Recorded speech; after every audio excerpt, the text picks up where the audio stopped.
Amém. Glória a Deus. Vamos ler 1 Reis capítulo 18, verso a partir do 41. Então disse Elias a Acabe: sobe, come e bebe, porque ruído há de uma abundante chuva. E Acabe subiu a comer e a beber, mas Elias subiu ao cume do Carmelo e se inclinou por terra e meteu o seu rosto entre seus joelhos, e disse ao seu moço: sobe agora e olha para a banda do mar. E sumiu e olhou e disse: não há nada. Então disse ele: torna lá 7 vezes. E sucedeu que a 7ª vez disse: eis aqui uma pequena nuvem, como a mão de um homem subindo do mar. Então disse ele: sobe e dize a Acabe: aparelha o teu carro, desce, para que a chuva não te apanhe. E sucedeu que entretanto, os céus se enegreceram com nuvens e vento, e veio uma grande chuva, e Acabe subiu ao carro e foi para Jezreel. Aleluia. Poder sentar em nome de Jesus. Aleluia.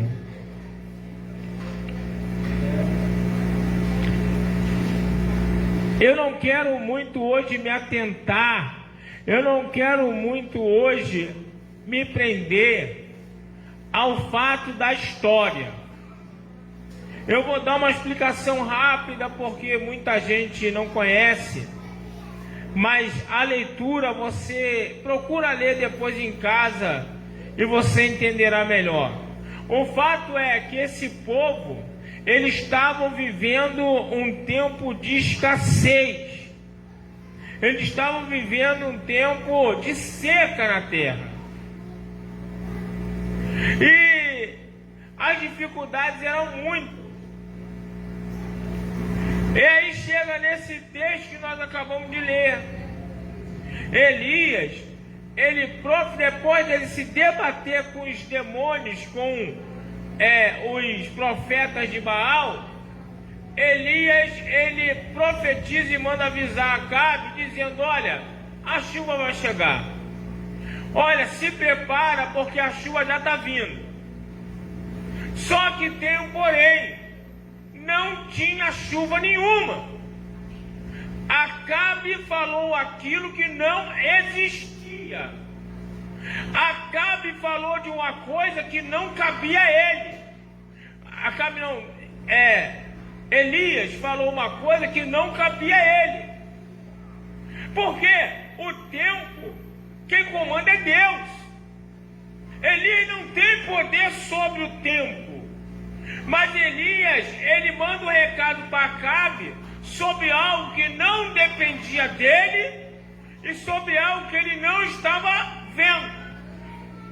Eu estava ali fora mais cedo, e ontem que é uma chuva, né, choveu bastante e tal, alguns bairros ficaram debaixo d'água, e hoje já fez sol, não choveu, o tempo estava meio assim, e eu estava ali fora, eu conversei com o Paulo e falei assim: poxa, parece que o tempo vai melhorar.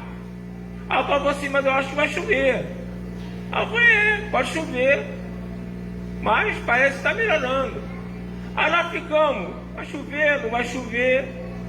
A gente está analisando que ele está olhando para o alto. Se vai chover ou não, nem eu nem ele sabe.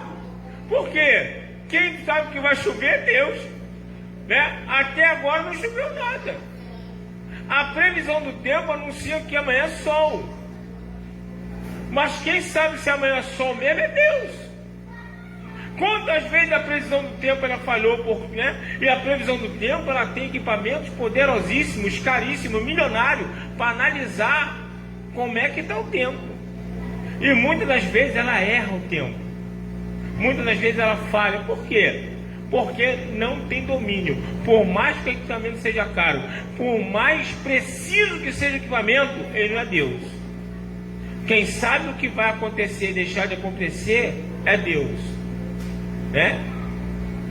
Essa semana a Kézia me deixou de vir no culto. Pastor, vai dar um temporal, vai chover muito, você não quer uma gota. Depois ficou chorando no grupo lá no Zap. Eu não podia ter ido, não fui, fiquei em casa. Estava tudo dizendo que ia cair um temporal. Ventania, tempo feio, tudo. Mas não caiu. Elias, ele vai falar de algo que não tem domínio, de algo que não depende dele, e ele não pode fazer nada. Mas ele manda um recado dizendo que a chuva vai vir, sem sequer ter nuvem no céu, sem sequer ter uma nuvem mais pesadinha no céu, sem nuvem nenhuma. Ele profetiza, ele manda avisar que vai vir chuva por aí. Aí a Bíblia vai falar que ele manda avisar, ele corre para o Monte Carmelo, vai lá para o monte e se ajoelha, bota o rosto entre seus joelhos. Isso aí é sinal de submissão. Ele se ajoelha de uma tal forma que ele enfia o rosto entre os dois joelhos dele e vai para a oração. E ele ora e manda o moço ir lá no pico do monte para dar uma olhadinha para ver se está vindo chuva. O moço vai lá, dá uma olhadinha e volta e fala assim: não está vindo nada. Ele vira para o moço e fala assim: olha só, eu vou ficar orando aqui. De vez em quando tu vai lá, 7 vezes tu vai lá olhar, ver se vem chuva. E ele não sai da posição de oração. Ele não sai da posição, de entrega a Deus ali, porque ele sabe da necessidade que aquele povo precisava de chuva. Até que na 7ª vez, aquele moço vira e fala para ele assim: olha, tem uma nuvem do tamanho da mão de homem. Ele vira e manda o moço falar para Acabe: corre porque vai vir grande chuva. Labadaca, labassu, naragovidá. Eu quero que você entenda uma coisa. A primeira coisa que eu quero que você entenda: o crente tem que ter resistência. O crente tem que ter resistência. A primeira coisa é, para a tua situação mudar, para a tua família mudar, para o teu filho mudar, para o teu marido mudar, para a tua esposa mudar, não depende de você. Eu vou repetir. Você pode profetizar que o teu filho vai sair do tráfico e vai ser um grande homem de Deus. Você pode profetizar que o teu esposo vai ser um pregador da palavra. Você pode profetizar que a tua esposa, mesmo sendo uma prostituta, vai virar uma grande missionária. Você pode profetizar sobre a tua casa. Você pode profetizar até mesmo sobre a tua vida. Mas de uma coisa você tem que entender hoje: não vai depender de você para que isso tudo aconteça. Não vai depender de você. Não adianta você profetizar, você falar, você determinar e ficar parado. Não adianta você usar a tua boca para falar que vai acontecer, para você falar que vai mudar a situação e você não fazer nada para que isso venha mudar. Elias, ele profetiza. Elias, ele manda um recado de algo que não depende dele, que não estava na mão dele o poder fazer, mas ele profetiza. Ele fala, mas ele vai lá para cima do monte orar.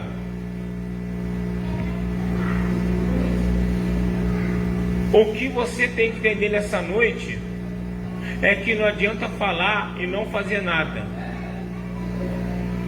A vida daquele que quer mudança é uma vida de comprometimento com Deus. É uma vida que a pessoa vai fazer de tudo para estar dentro de uma igreja, para frequentar um culto. É uma pessoa que vai fazer de tudo para estar numa oração. É uma pessoa que vai fazer de tudo para estar numa escola dominical. É uma pessoa que vai fazer de tudo para se envolver com Deus. É uma pessoa que vai fazer de tudo para estar de joelho dobrado. É uma pessoa que vai fazer de tudo para estar ligado com o Pai. E a pessoa, ela não vai esmorecer porque não aconteceu hoje. hoje. Ela não vai esmorecer porque não aconteceu amanhã. Ela não vai esmorecer do que não aconteceu esse ano. E também não vai esmorecer porque aconteceu no ano que vem. A pessoa que quer que o milagre aconteça, ela tem resistência. Ela só vai sair do joelho quando aquilo que ela falou acontecer. Ela só vai largar o joelho dela. Ela só vai parar de orar. Ela só vai parar de buscar quando aquilo que ela falou, aquilo que ela profetizou, aquilo que ela disse não depende dela acontecer.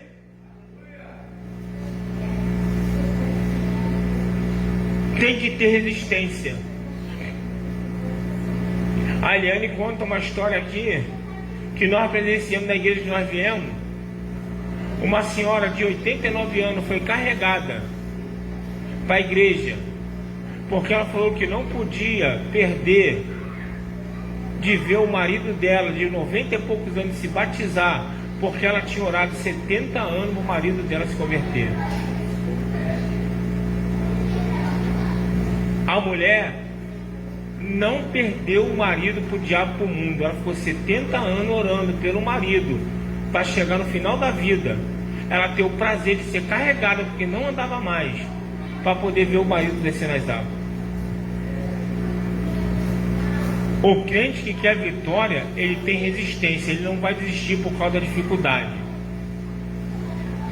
Não há adiantar ficar parado. E você vai ver isso na Bíblia toda. Ana era estéril. Ana não podia ter filho. Ela ia para a igreja? Ia. Ela subia com o marido? Subia. Ana chega a botar a culpa no marido. Ela vira para o marido e fala assim: ó, dá-me filhos, senão eu morro. O marido dela, isso virou até música, louvor da Fernanda Brum, também não podia ter filho. Ana, o marido de Ana, vira para ela e fala assim: acaso sou eu Deus? Ana era humilhada, Ana era pisada, Ana era perseguida. Por quê? Porque Ana não podia ter filho. Sabe quando é que foi que mudou a situação de Ana? Quando ela meteu o rosto dela entre os joelhos, se derramou na presença de Deus e orou a ponto do sacerdote pensar até que ela estava bêbada. A posição, a postura, a atitude de Ana fez com que ela ganhasse Samuel. Enquanto Ana não entendeu qual era a situação que ia fazer com que ela tivesse filho, ou você acha que Ana não profetizava que ela teria filho, ou você que acha que Ana não declarava: eu vou ter filho, Senhor vai me dar filho. Tu acha que Ana não falava isso? É claro que Ana não falava. Só que nada acontecia. Por que nada acontecia? Porque Ana não fazia aquilo que tinha que fazer. Ana não se colocava na posição que tinha que se colocar. E nós temos que entender que só choveu, a chuva só chegou porque o profeta, ele não desistiu enquanto a nuvem não apareceu. Ele não desistiu enquanto a resposta não chegou.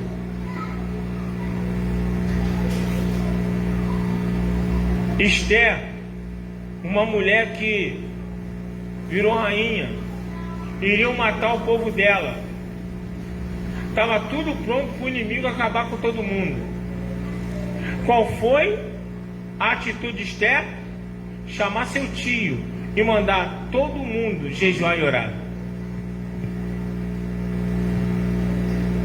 Apregoou um jejum entre ela e as mulheres que estavam com ela e entre o povo dela. Todo mundo jejuou e orou. No final, aqueles que queriam enforcar o tio dela morreu enforcado.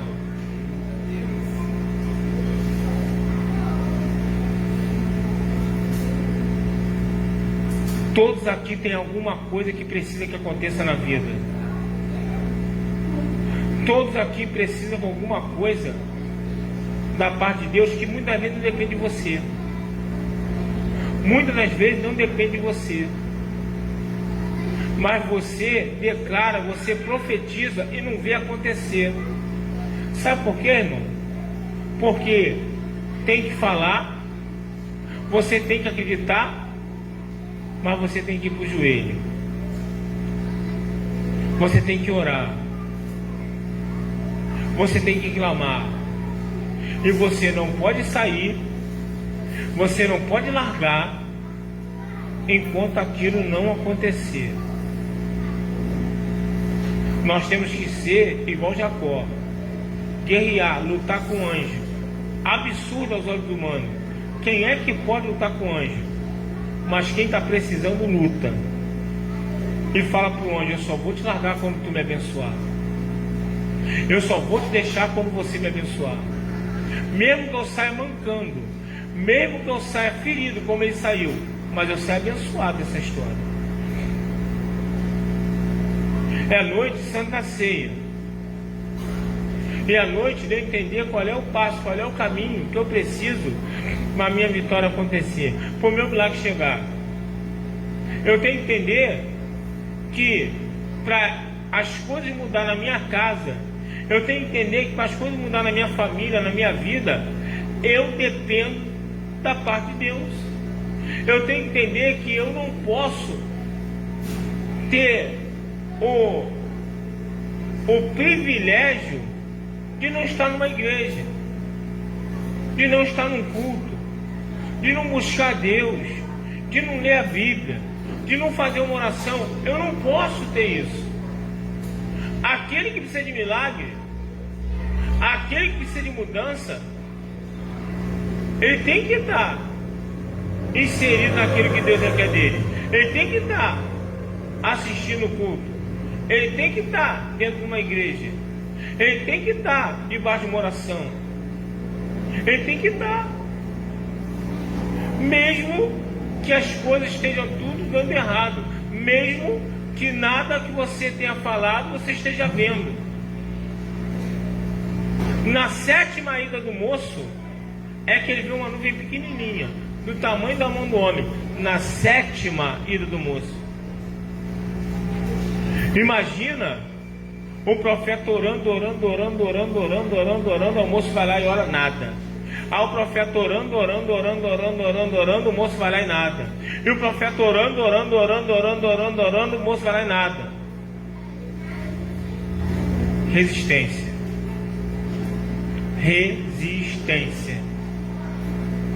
Resistência. Nós temos que ter resistência para buscar aquilo que nós queremos. É muito fácil a gente largar de mão. É muito fácil a gente sentar e chorar. É muito fácil a gente se lamentar. Deus não quer nada disso a vida de ninguém. O meu texto que eu gosto muito está lá em Neemias. Quando chego para Neemias no bem bom da vida, porque Neemias estava no bem bom da vida. Neemias, ele estava num palácio real de um rei que reinava 150 províncias. Era um rei que era dificílimo chegar na presença dele. Neemias, qual era o cargo de Neemias? Come e dorme. O cargo de Neemias era come e dorme. Por quê? Neemias ele tinha que experimentar as comidas do rei. Porque se tivesse envenenado, quem morria era ele. E Neemias chegava, café da manhã, real. Café da manhã real. O queijo que você nunca botou na boca, Neemias botava. O pão que você nunca sonhou nem comer, Neemias comia. Um almoço que nem o José faz, Neemias comia. Olha que o José, que olhar as fotos do restaurante do José lá, só nível A. Mas nem lá fazia. Toda a comida que o rei botava na boca, Neemias botava para dentro. Chega um belo dia, chega a notícia para Neemias: a cidade da família dele foi devastada, Jerusalém destruída, os muros postos abaixo. Tu vai ver Neemias capítulo 1, diz que Neemias se assentou, chorou e se lamentou. 3 atitudes que cristão não pode ter. Sentar quer dizer se prostrar, se entregar. Chorar, demonstração de desespero. Se lamentar é murmurar. Deus odeia o murmurador. Mas a ponto e vírgula muda a história toda. Porque depois do ponto e vírgula diz que Neemias se levantou e jejuou e orou ao Deus do céu. E isso mudou tudo, porque Deus deu condição para Neemias fazer aquilo que ele não tinha capacidade de fazer. Tu imagina um cara que comia e dormia, que não fazia nada, de repente tem que virar laje, de repente tem que virar massa, de repente tem que levantar muro. Tu imagina um negócio desse? Sem ser pedreiro, sem ser peão. Tu imagina um cara desse ter que da noite pro dia parar de comer do bom e do melhor, da noite pro dia ter que parar de comer de tudo aquilo que é de bom, para poder ter que ir lá e fazer o que ele não sabe fazer. Meter a mão, eu pelo menos, se mandar eu fazer um muro, meu irmão, vai começar assim, vai terminar assim, sem contar que só encostar o dedo cai, né? Tu imagina um cara desse. Mas sabe, qual foi a diferença para dar certo para Neemias? Ele se levantar e jejuar e orar ao Deus do céu. Qual é a mudança que você entra por essa porta precisando?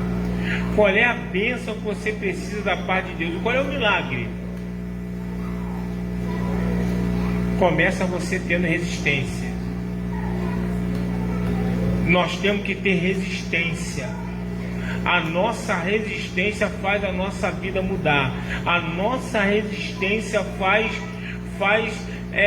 coisas que a gente nem imagina que possa se fazer. É na nossa resistência. A gente não pode se deixar ganhar. A gente não pode se deixar bater. A gente só pode largar, como Jacó, a Deus quando Ele nos abençoar.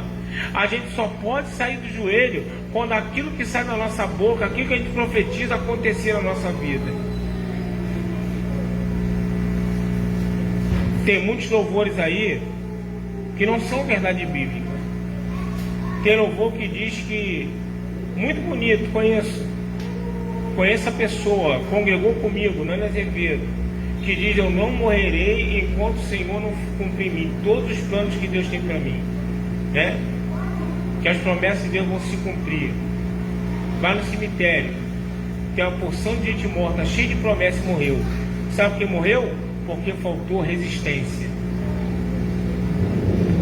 Porque faltou resistência.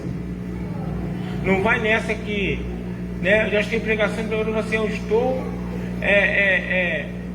estou imune, eu não posso morrer, porque eu estou sob promessa. Enquanto Deus não cumpriu o que Ele me prometeu, Ele não me leva. Vai nessa que não te leva. Vai nessa. Não ora não. Não busca não. Não clama não. Não se compromete não. Para você ver. Deixa de fazer aquilo que tem que ser feito para você estar dentro da igreja. Deixa de fazer aquilo que você tem que fazer para você ver. Para você ver se vai acontecer alguma coisa. A gente tem que ter comprometimento com Deus. A gente tem que entender. Porque nós não somos dono daquilo que a gente daquilo que a gente precisa que Deus faça. Não depende de nós. Se dependesse de nós, se o meu milagre dependesse de mim, eu já teria feito para mim há muito tempo.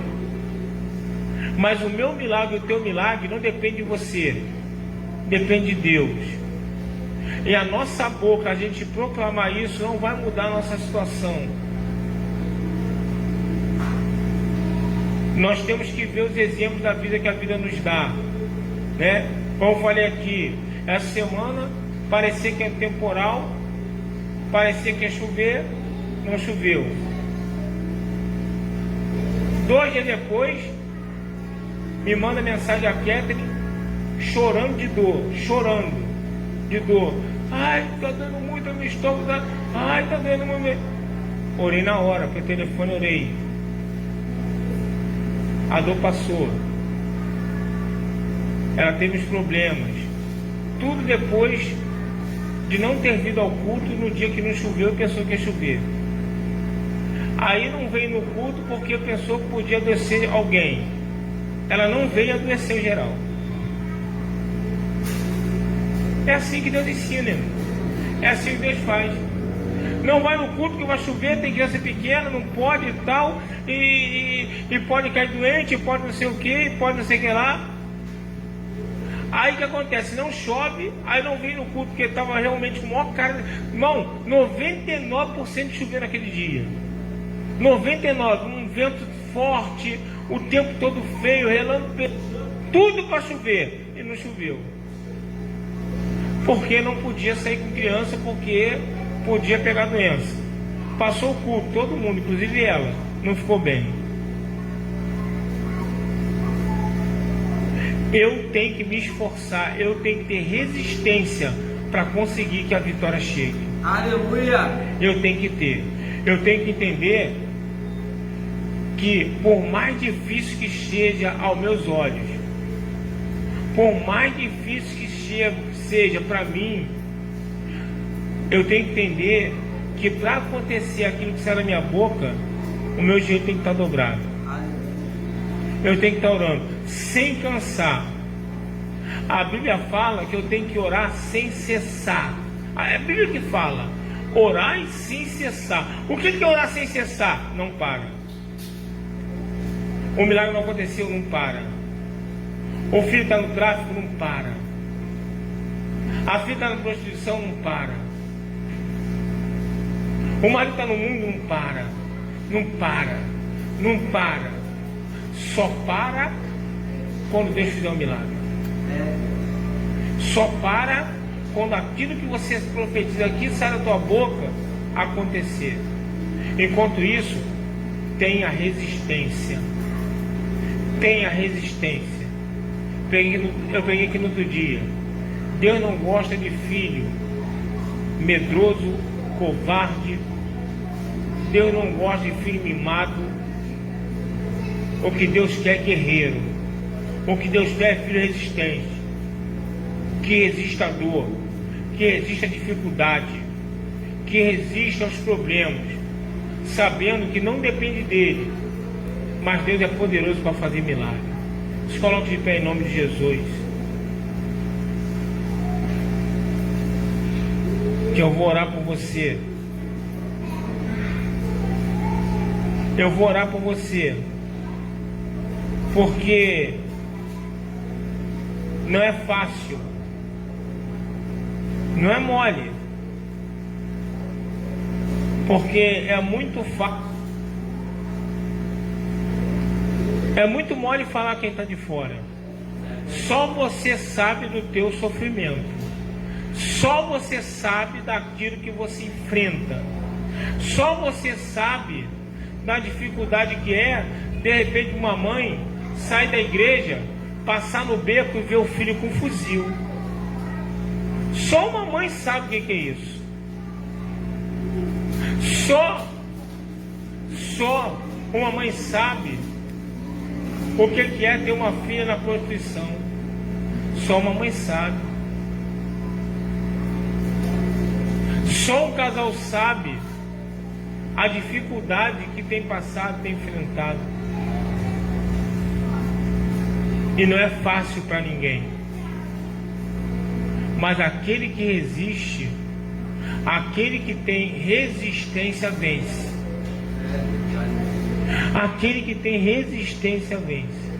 E olha que coisa linda que a palavra de Deus fala: resistir ao diabo, e ele fugirá de vós.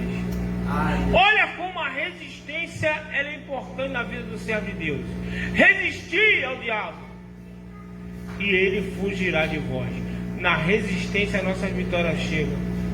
Sabe por quê, irmão? O diabo vem.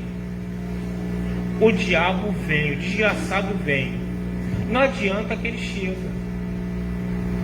Ele chega através de uma voz mansa. Ele chega através de uma situação. Ele chega através de um maço de cigarro. Ou ele pode chegar através de um copo de cerveja. Sabe por quê? Para pagar uma cesta básica ou te ajudar com remédio, tu não encontra ninguém. Agora, para pagar uma garrafa de cerveja, amigo que não falta. Não é assim? É assim. O diabo vem. O diabo vem através dessas coisas, né? Você, às vezes a pessoa não compra cigarro, mas no cimidão, né? Todo mundo, é sempre um cigarrinho aqui, pô, me arruma um cigarro. Às vezes a pessoa vê uma pessoa fumando na rua, pô, me arruma um cigarro, a pessoa vai lá e puxa e dá. De cigarro em cigarro, o cara fuma 6 cigarros no dia. De cigarro em cigarro, o cara fuma 2 maços, 3 maços por dia, só nos 8 dando. Agora vai pedir uma ajuda de um remédio, ajuda de outra coisa. O diabo, ele se apresenta todo dia.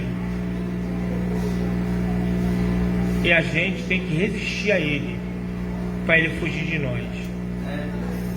A resistência é algo importante. E você adquire resistência através da oração. Através da oração. Como é que muda? A Helene estava falando isso aqui outro dia. Eu tenho um amigo de ele, até me deu parabéns. Quase 30 anos. Conheci ele quando eu fui no Evangelho. A mãe dele era mãe de santo. O centro espírita na sala dele, ele lia a Bíblia no quarto, escutando os manifestar os demônios. Ele virou policial militar, hoje é major, e ele, uma vez ele virou e falou assim, né? Ele foi pregar num lugar, e no lugar estava assim, ex-traficante, ex-bandido, ex não sei o que, era muito ex. Aí ele falou que parou assim de frente àquela faixa ali, né? Ele ficou olhando, ele virou e falou assim, rapaz, pior que eu era tudo isso que está escrito aí. Foi Jesus, eu nem me lembrava que eu era metade disso aí. Ele parou e falou assim, Jesus é muito bom mesmo. Eu não lembrava que eu era metade disso aí que está na faixa. E tudo que está nessa faixa era eu. Por que ele venceu? Porque ele é melhor do que eu? Ele venceu porque ele teve resistência. Ele venceu porque ele foi para de Deus. A mãe dele na sala manifestando demônio, mas ele estava no quarto orando e lendo Bíblia. Lavada canda. Olha.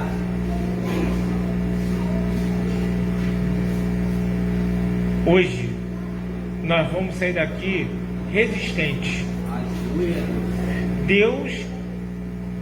Deus vai nos fazer hoje pessoas resistentes. A Bíblia fala que nós não vivemos por aquilo que nós vemos. Se a gente viver por aquilo que nós vemos, a nossa resistência vai embora, porque o que nós vemos é ruim. O que nós vemos nos bota para baixo. Nós vivemos por aquilo que nós não vemos. Elias profetizou e falou aquilo que ele não viu. O que ele viu não beneficiava ele. O que ele viu não beneficiava aquele povo. Ele falou daquilo que ele não via. Ele profetizou aquilo que ele não via. E ele orou para ver o que ele queria que acontecesse. Eu quero agora que você pense aquilo que você quer que aconteça. Eu vou orar a Deus daqui, mas sabe o que eu vou orar? Eu vou orar para Deus te dar resistência, para que você vença e consiga ver aquilo que você está colocando na tua mente agora. Você vai pensar agora aí o que você está pensando de Deus. Qual é o milagre? O que você precisa de Deus para que a tua vitória chegue? E eu vou orar daqui para que você tenha resistência para continuar a buscar e ver isso que você está pensando aí acontecer na tua vida. Amantíssimo Deus e eterno Pai Celestial, ó meu Senhor da glória e meu Deus, Deus amado, Deus querido, eu te entrego agora a tua igreja, Pai, que depois dessa palavra ela possa entender que o crente tem que ser resistente, e que nós temos que andar por aquilo que nós não vemos.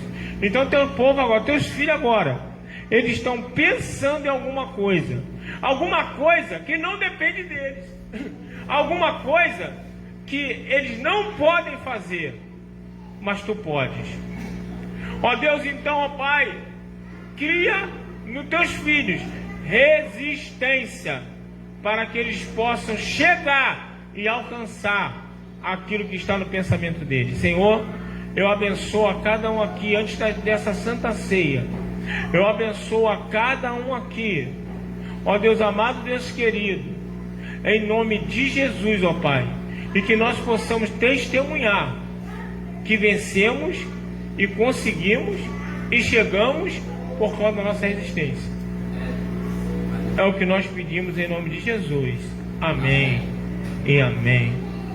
Ainda de pé, não se sente. Abra lá em 1 Coríntios capítulo 11, versículo 23 em diante.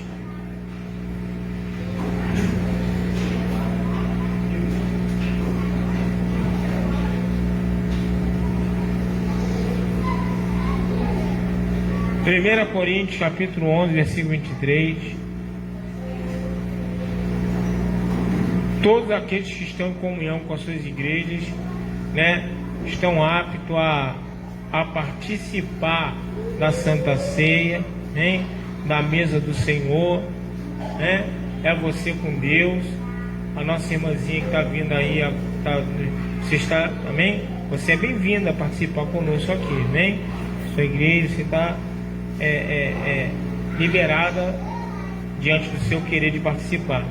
Então, né, aqueles que são membros de outra igreja, que estão em comunhão com sua igreja, também, né, nós somos, no nosso céu, no céu quando nós vamos, não vai entrar denominação, né? O céu não vai ser do Batista, o céu não vai ser do Assembleiano, o céu não vai ser da Universal, o céu vai ser esse povo, o céu vai ser de todo aquele que se torna povo de Deus. Lá em cima é o povo de Cristo, aqui embaixo cada um vai para um cantinho, mas lá em cima, irmão, vai ser um povo só em nome de Jesus. Bem? Aleluia. Vamos ler aqui capítulo 11, versículo 23 e diante. Porque eu recebi do Senhor o que também vos ensinei, que o Senhor Jesus, na noite que foi traído, tomou o pão, e tendo dado graça, partiu e disse: tomai e comei, isto é que o meu corpo, que é partido por vós, fazei isto em memória de mim. Semelhantemente também, depois de cear, tomou o cálice, dizendo: este cálice é o novo testamento do meu sangue. Fazei isto todas as vezes que beberdes, em memória de mim. Porque todas as vezes que comerdes este pão e beberdes este cálice, anunciai a morte do Senhor até que venha. Portanto, qualquer que comer este pão ou beber do cálice indignamente será culpado do corpo e do sangue do Senhor. Examine-se, pois, o homem a si mesmo, e assim coma deste pão e beba deste cálice. Porque o que come e bebe indignamente, come e bebe para sua própria condenação, não discernindo o corpo do Senhor.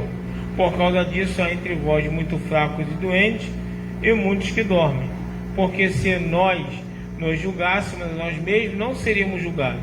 Mas quando somos julgados, somos repreendidos pelo Senhor, para não sermos condenados com o mundo. Portanto, meus irmãos, quando vos ajuntais para comer, esperai uns pelos outros. Aleluia, glória a Deus.